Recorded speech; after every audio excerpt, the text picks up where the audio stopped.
Our human history has been twisted, lied, and warped for centuries. Get the info at http://maflute.webs.com.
Alright, welcome to the Mark Fluet broadcast.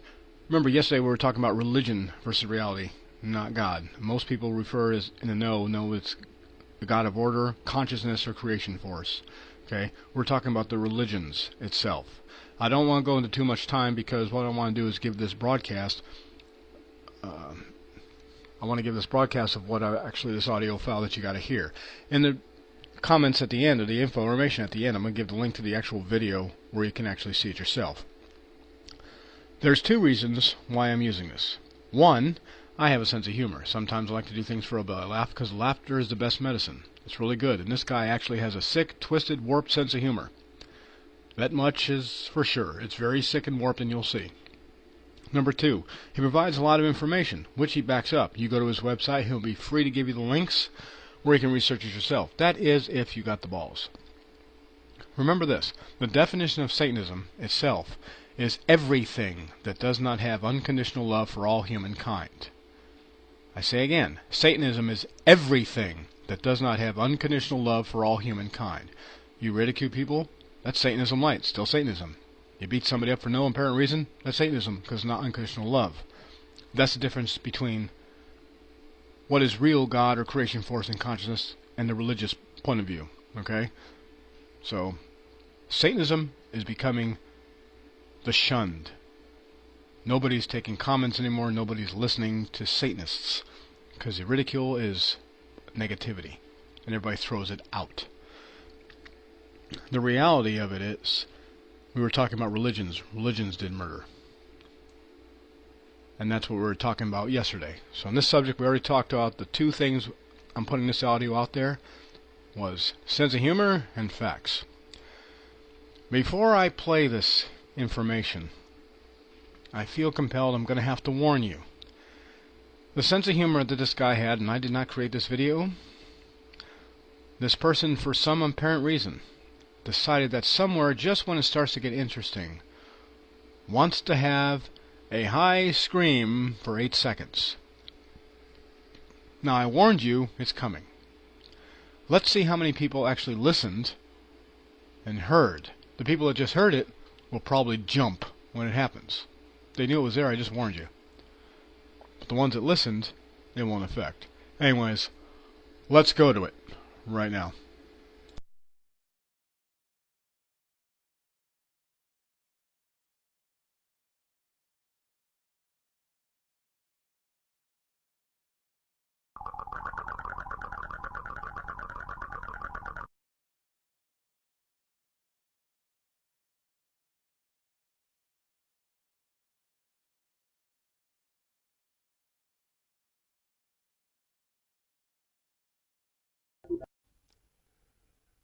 First, God does not exist. But don't worry, what does exist is good, as opposed to evil. So if you believe in God, you believe in good, and that's as it should be. You are just fine. If you believe in evil, then you probably need a whack on the back of the neck with a big fucking stick.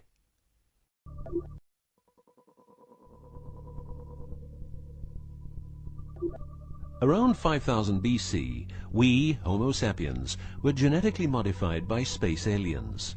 These aliens first landed where the river Euphrates enters the Persian Gulf. The reason is that in that area a high concentration of what is called monatomic gold is found in the seawater, while nowadays the highest concentration is found on the islands of Hawaii. The aliens were members of the Anunnaki Empire and were on a quest to find this metal that is supposed to enhance and repair all bodily functions and stop the body from aging. Monatomic gold is what is called a superconductive metal. Superconductivity means that if you transport, for example, electricity through a line made of this material, you would not lose any energy as a result of heat dissipation. So if you input 100% of energy, you also output 100% of energy. Now apply this principle to your brain, which is a huge, sensitive electrical machine. The monatomic gold makes your neural pathways act like quantum drive superhighways. This means that all your senses will receive input optimally.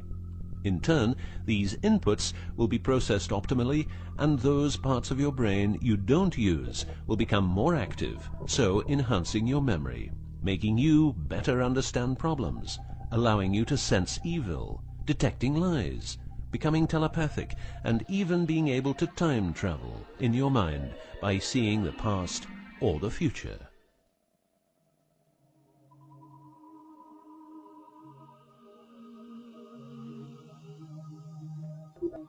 So the Anunnaki, which is the name of the empire which includes races like the Saurian, or as they are called the Reptoids, the Argarians, or Nordics, because of their human looks, and the Greys from Zeta Reticula, were looking for monatomic gold. This involved enormous effort because it had to be extracted from seawater, or by processing it in such a way that the gold, usually in pairs of 8 atoms per molecule, could be separated into individual particles. In this fashion, the monatomic elements were separated from the multi-atomic cousins. In a similar way, uranium-235 is produced. For the use as intelligent slaves, the Anunnaki took a man, let's call him Adamski, and took out a part of a rib. This is because the rib is a part of the human body that can be removed without causing too much damage, and because the rib contains bone marrow, it's a perfect source for DNA. The Anunnaki modified the DNA for a better manipulation of the humans and implanted it into a woman, let's call her Mulva. Mulva then had children with Adamski, and their children were, just like Mulva, genetically modified. These humans worked for the Anunnaki, but not a lot of humans knew about the Anunnaki, and then, for some reason, the Anunnaki disappeared. An interesting detail is that the symbol for human DNA resembles the word Yah, which is God, but surely this is a coincidence.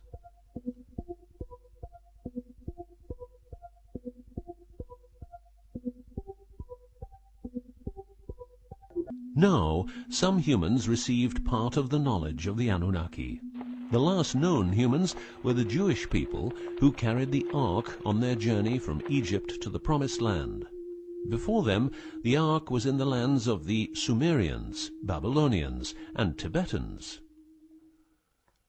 This Ark, not the Ark of Noah, was known to have powers beyond human imagination. It could levitate and deliver the fire of stars, a dangerous firework-like display of power that occurred when the monatomic elements became unstable.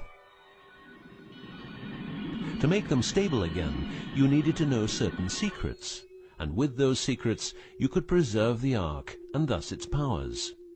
The humans who were close to the secrets of the Ark had long and prosperous lives. The best known was Methuselah, who lived to the age of 950.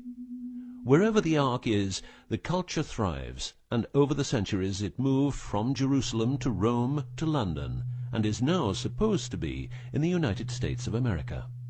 The Ark always moves west, and will always keep moving west. From the very beginning, the people who own the Ark have never given it away, and great care is given to preserve the bloodline's purity of the holders of the Ark. Renowned conspiracy theorist David Icke studied the bloodline of George W. Bush. This he traced back all the way to the Sumerians, a people who lived in the southeastern part of what is now known as Iraq, where the river Euphrates meets the Persian Gulf.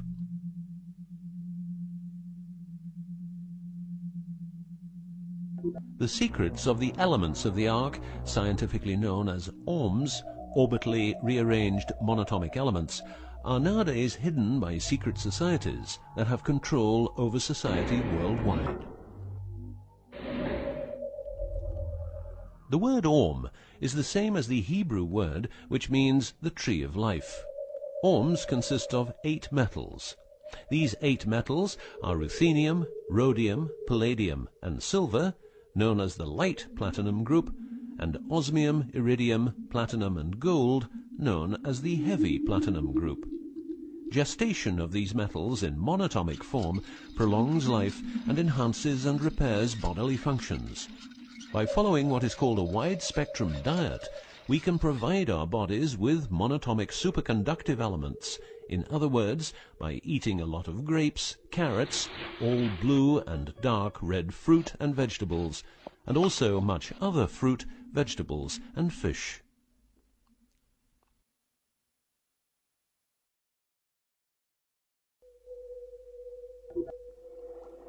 There are countless fragments of footage shot by both Russian and American astronauts, which show the vast number of lights that seem to be attracted by releases of electromagnetic energies by both the Earth and man-made objects such as satellites. In Building 8 of the Johnson Space Center in Texas, the USA, high-resolution pictures taken by satellites are photoshopped each day to remove proof of aliens. In the film The Secret NASA Transmissions, the footage, it becomes clear that astronauts have grown accustomed to these strange anomalies, and that even in 2000, an unprecedented cooperation between NASA, the Russian Space Agency, and a committee of UFO experts was formed to share knowledge on this subject. To better understand this whole story, a few revelations are in place. Everything vibrates because atoms vibrate, and that is because the subatomic particles are in harmonic resonance, a fancy word for vibration and keeping themselves in equilibrium. Gravity is vibration generated by the presence of mass, and it can be neutralized by altering the harmonic resonance of the gravitational field. In other words, if you generate vibrations, you can alter gravity, and with superconductive materials, the amount of energy needed for generating the vibrations is greatly reduced. A practical example of reducing one vibration with other vibrations is the use of anti-sound. If you instantaneously produce the exact opposite waveform that comes towards you in the form of sound, the sound will cease to exist. This is called destructive interference. One of the forms of creating anti-gravity is called auditive levitation, a method used by Tibetan monks to elevate rocks over 250 meters high and 250 meters distance.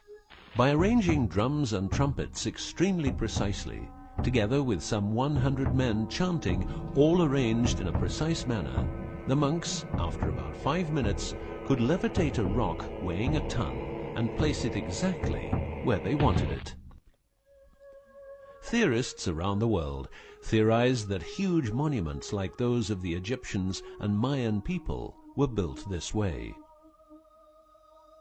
Other examples of anti-gravity we find in the vast amount of UFO sightings.